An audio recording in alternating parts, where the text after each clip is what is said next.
Pride on ABC News Live, and it was, of course, a sweeping landmark decision by the court, a 6-3 decision making it illegal under federal law to discriminate in the workplace on the basis of sexual orientation or gender identity.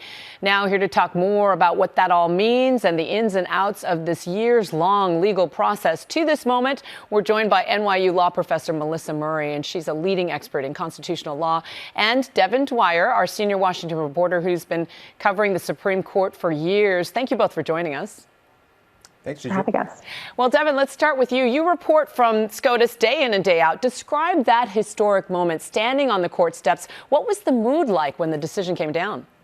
Well, there weren't a lot of people there, Juju, because of social distancing. They gathered once word had come out. I think we would have seen an even bigger scene if this pandemic wasn't going on.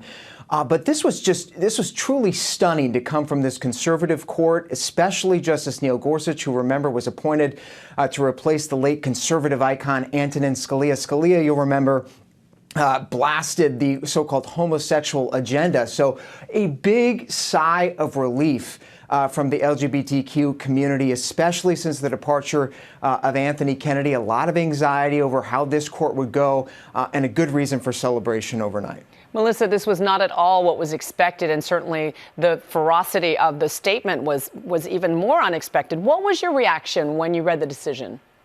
Well, I think those who watched the court very closely saw at oral argument that it was clear that Justice Neil Gorsuch was the justice in play. He is an avowed textualist, which means that when it comes to interpreting statutes like Title VII, he focuses on the words of the statute, not any other extraneous information. What the words say is how you should apply that statute. And so it was very obvious at oral arguments that he was the one who was really struggling with whether or not the words discrimination because of sex also included discrimination based on sexual orientation and gender identity. I think what was really surprising to those of us who follow the court closely was that he managed to not only join the liberals on this decision, but he brought the Chief Justice along with him. And that was incredibly surprising and incredibly consequential. And Melissa, what's your sense of what swayed the justices to come down this way? Well, again, Neil Gorsuch is not a liberal. He's an avowed conservative. He was nominated by Donald Trump, and he was blessed by the conservative legal movement in that nomination.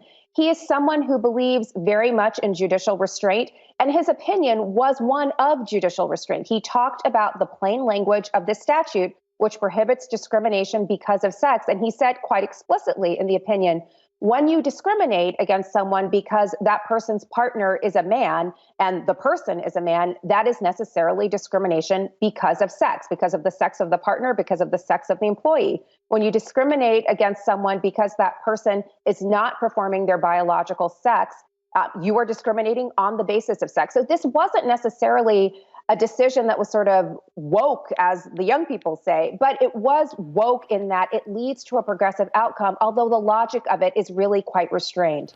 Well, Devin, it was certainly not a ruling that the legal world was expecting. It was quite remarkable that it was Justice Roberts and Justice Gorsuch that joined in the majority, both of whom were appointed by President Trump, siding with the more liberal side of the bench. What was it that edged them, do you think, in that direction?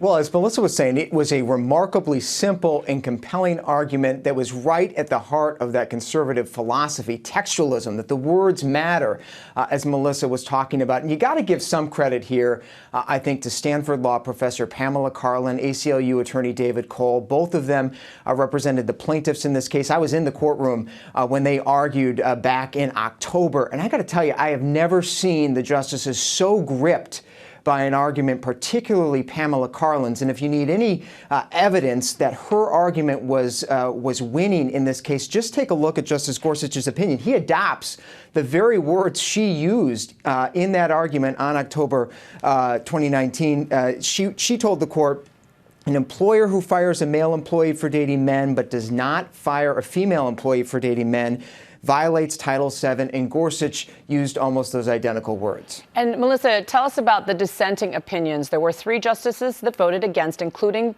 Justice Kavanaugh. What were the sticking points for them? Well, I think one of the main points is how to think about the whole question of textualism and what was the legacy of now departed Justice Scalia. Justice Gorsuch noted in his majority opinion that he was basically following a line of reasoning that Justice Scalia had first articulated as early as 1998 in another Title VII case about sexual harassment in a same-sex environment.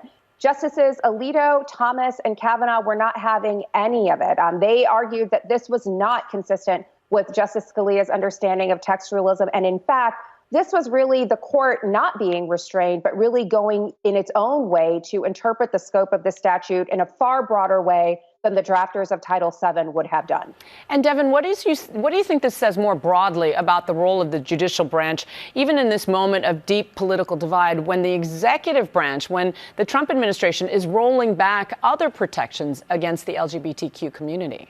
I think it's really reassuring here that our judiciary, we're learning, is not polarized as starkly or as neatly, at least, as other parts of our politics. These justices, as Melissa alluded to, are not simply rubber stamps for the president who appointed them. And I think even though there were 3 dissenters here, take a look at the language that they used. I think there are some phrases in there that you would not have seen 10 or 20 years ago. Justice Alito says that LGBTQ people should be treated with dignity, consideration, and fairness. Those are his words.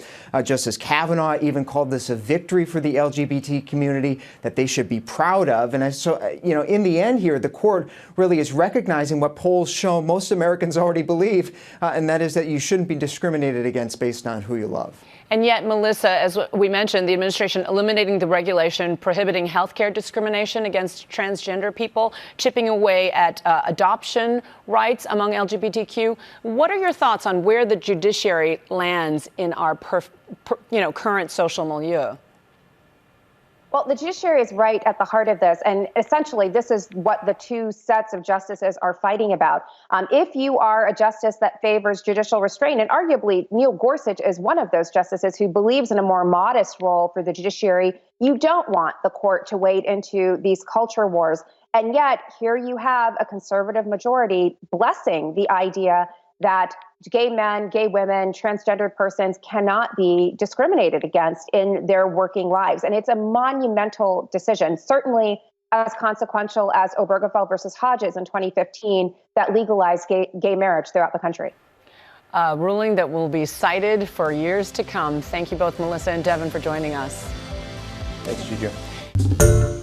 Hi, everyone. George Stephanopoulos here. Thanks for checking out the ABC News YouTube channel. If you'd like to get more videos, show highlights, and watch live event coverage, click on the right over here to subscribe to our channel. And don't forget to download the ABC News app for breaking news alerts. Thanks for watching.